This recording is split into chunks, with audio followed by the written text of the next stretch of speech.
Hello किसान भाइयों, नमस्कार।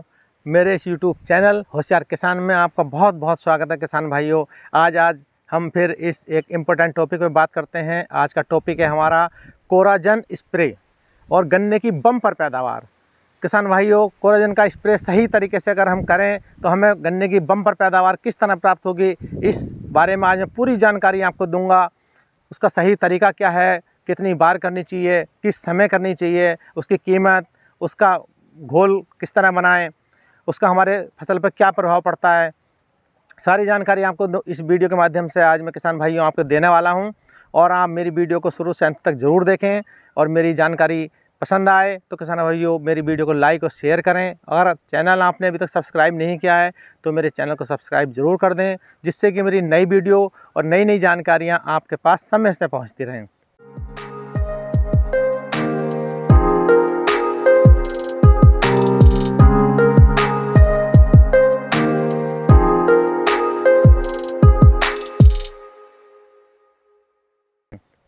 तो किसान भाई अब बात करते हैं कोराजन के स्प्रे का सही तरीका।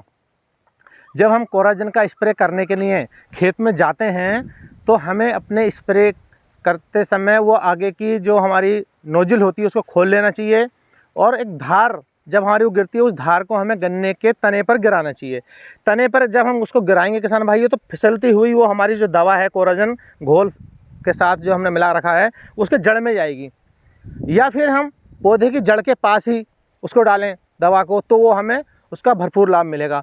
क्योंकि जब हम कोराजन दवा पौधे की जड़ में डालेंगे तो जड़ के माध्यम से पौधा अपने अंदर उस दवा को लेगा। उसके स्प्रे करने के बाद हम 24 घंटे के भीतर भीतर सिंचाई भी कर देते हैं अपने गन्ने की, तो पहले दवाई को लेगा फिर पानी को पिएगा पौधा, तो उसका भरपूर लाभ हमारे गन्ने की फसल को मिलेगा। किसान भाइयों, कुछ किसान भाई क्या करते हैं कि गन्ने की पत्तियों के ऊपर स्प्रे करते हैं। ऐसा बहुत कई बार किसान कर देते हैं। उससे हमें गन्ने की फसल की पत्तियों के ऊपर अगर हम स्प्रे करते हैं तो हमें कोराजन से कोई भी लाभ प्राप्त हमारी फसल को नहीं होगा किसान भाइयों। क्योंकि जो हमारा कोराजन स्प्रे करने पर जो हमें लाभ प्राप्त होता है वो जब तक हमारा पौधे की जड़ में दवा नहीं जाएगी, हमारा पौधा जड़ के द्वारा ही उसको लेगा, तभी हमें भरपूर लाभ मिलेगा, नहीं तो नहीं मिलेगा। और कई बार बात आती है किसान भाइयों कि जब हम इसका स्प्रे करते हैं तो सबसे इम्पोर्टेंट बात ध्यान देने वाली जो है वो यही है कि हमारे खेत में पर्याप्त नमी हो, गारा ना हो। ऐसा ना हो कि हमारे पैर उसमें बैठ जाएं। अगर हम उसमें चल के देख सकते हैं पैर छप रहे हैं, नमी है, तो ठीक है, हम उसका स्प्रे कर सकते हैं। और स्प्रे करने के 24 घंटे के अंदर अंदर हमें पानी देना अनिवार्य होता है। अब बात आती है किसान भाइयों कि स्प्रे का समय हम कब करें कोराजन का स्प्रे। और कुछ किसान भाई हमारे गन्ने में क्या है कि मई जून में स्प्रे कर लेते हैं, लेकिन कुछ किसान भाई अगर 30 जून तक भी इसका स्प्रे नहीं कर पाए हैं और जुलाई महीने में इसका स्प्रे करने के बारे में अगर सोच रहे हैं तो उन किसानों को कुछ बातों का ध्यान रखना पड़ेगा। सबसे पहली बात तो वो किसान स्प्रे कर सकते हैं जुलाई में जिनके खेत सूखे हैं, यानी कि पानी भरा हुआ नहीं है, या जिनके रेतीले खेत हैं, पानी बरसा और निकल गया, पानी नहीं है, या फिर जो जल निकासी की जहाँ उचित प्रबंध है, वर्षा हुई, पानी भरा, निकल गया और खेत में पानी नहीं है, नमी है पर्याप्त, तो आप उसका स्प्रे कर सकते हैं। और किसान भाइयों मैं एक चीज़ आपको और बता दूं कि जिन खेतों में जल भराव की समस्या है, जल निकासी का प्रबंध नहीं है, तो मैंने एक वीडियो इस पर भी बना रखी है, जल निकासी की विधियाँ। आप मेरी वीडियो को देखकर उसमें से कोई भी विधि अपना सकते हैं जो आपको उपयुक्त लगे और आप उसका लाभ ले सकते हैं। किसान भाइयों अब बात आती है कितनी बार अगर हम अपनी गन्ने की फसल में कोराजन का स्प्रे करते हैं तो कितनी बार करें। क्या होता है किसान भाइयों, बहुत से किसान कोराजन का लाए कोराजन, उसका घोल बनाया और पत्तों पर स्प्रे कर दी।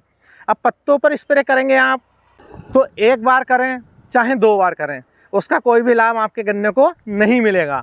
क्योंकि जो उस दवाई की प्रक्रिया है वो जब तक हमारे पौधे की गन्ने की फसल जो है हमारे उसकी जड़ों में नहीं जाएगी, जड़ों के द्वारा पौधा जब तक नहीं लेगा उसका कोई भी लाभ नहीं प्राप्त होगा हमें। वो खाली हमारा बेकार जाएगा सारा घोल जो हमने पत्तों पे किया था। कुछ किसान भाई कहते हैं हमने कोराजन 1 बार करी, फ़ायदा नहीं हुआ। कोई किसान भाई कहते हैं हम 2 बार भी करी, तो 2 बार करें या आप 1 बार करें, उसका कोई हमें लाभ नहीं मिलने वाला। जब तक उसका सही तरीका पौधा की जड़ों में हम स्प्रे नहीं करेंगे तब तक हमें लाभ प्राप्त नहीं होगा। किसान भाइयों आप इस बात का विशेष ध्यान रखें कि उसका स्प्रे का जो दवा है वो घोल उसको हमारे पौधे की जड़ों में जानी ही चाहिए। अगर आप स्वयं स्प्रे करते हैं या लेबर वाले से स्प्रे कराते हैं तो आप इस बात का विशेष ध्यान रखें कि वो जो हमारी खुली हुई नोजल से दवा गिर रही है पौधे की जड़ों में ही गिरनी चाहिए, जो कि पौधा उसको आसानी से ले ले। कई बार क्या होता है, दूर भी कर देते हैं, गुल के बीच में स्प्रे कर देते हैं, मैंने देखा है कई लेबर वाले। तो गुल के बीच में करके कोई फ़ायदा नहीं है, पौधों की जड़ों से वो काफ़ी दूर हो जाती है, वो हमारी ज़मीन में दवाई चली जाती है, उसको हमारे पौधे को उस दवा का भरपूर लाभ किसान भाइयों नहीं प्राप्त होता है। और जैसे कुछ किसान अब जुलाई, मान लो उनके गन्ने में पानी भरा हुआ था और उन्होंने स्प्रे फिर भी नीचे कर दिया, तो वो जो हमारा दवा थी वो तो पानी में घुल गई। पहले ही घोल में हमारी सही मात्रा थी और वो और जाकर पानी में जाकर घुल जाती है, तो हमारी दवा की मात्रा तो बहुत कम हो जाती है और पानी की मात्रा बढ़ जाती है। अगर हमारी उसको जो फसल को फ़ायदा मिलेगा तो बहुत कम फ़ायदा मिलेगा, भरपूर फ़ायदा जितना मिलना चाहिए था उतना किसान भाइयों नहीं मिलेगा। आगे बात आती है कितनी बार। बहुत सारे किसान हमसे पूछते हैं हमें कितनी बार कोराजन करनी है। तो किसान भाइयों, एक बार कोराजन करनी पर्याप्त होती है गन्ने की फसल में, क्योंकि इसका टाइम पीरियड 90 दिन मिनिमम है। कम से कम 90 दिन तक आपके गन्ने में ये भरपूर लाभ देती है और लगातार इसका असर रहता है। आपके खेत में कीटों से लड़ने में और रोगों से लड़ने के लिए क्षमता बनी रहती है।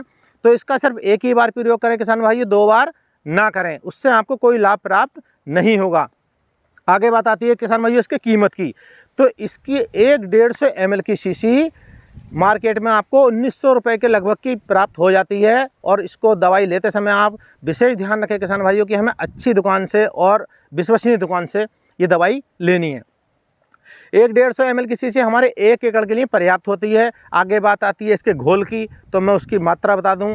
150 ml शीशी आप लगभग 400 लीटर पानी में इसका घोल बना लें अच्छी प्रकार, और वो घोल आपका 1 एकड़ के लिए पर्याप्त हो जाता है।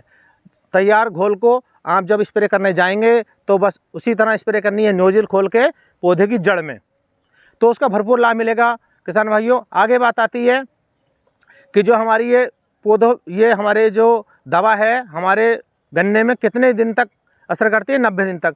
तो कीटों और रोगों से लड़ने की ये लगातार क्षमता बनी रहती है। तो ये हमारे मान लो आपने जून में की थी तो जुलाई, अगस्त, सितंबर, या जुलाई में की है तो जुलाई, अगस्त, सितंबर, फिर अक्टूबर आ जाता है। तो अक्टूबर तक हमारे पौधे में इतनी युवा हो जाता है और इतनी ताकत आ जाती है कि वो रोगों से और कीटों से लड़ने में सक्षम हो जाता है। और जो भी हमारे रोग और कीटों का आपतन होता है किसान भाइयों, बरसातों में ज़्यादा होता है। तो पूरे ये 3 महीने का पीरियड हमारा निकल जाता है इस दवाई से और हमारी वृद्धि गन्ने की अच्छी होती है।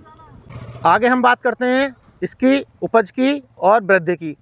तो जब हमारे खेत में फसल में गन्ने की रोग और कीट नहीं लगेंगे तो वृद्धि अच्छी होगी, और जब वृद्धि तेज होगी तो हमारे गन्ने मोटे बनेंगे और लंबे बनेंगे।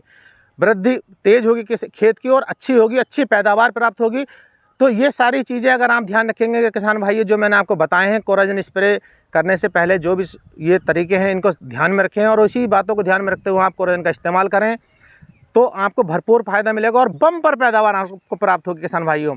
तो आज की मेरी दी हुई जानकारी आपको ज़रूर पसंद आई होगी, और पसंद आई हो तो मेरी वीडियो को लाइक और शेयर जरूर कर दीजिएगा। और मेरी वीडियो को देखने के लिए बहुत बहुत धन्यवाद किसान भाइयों। फिर मिलते हैं कैसी वीडियो में। नमस्कार।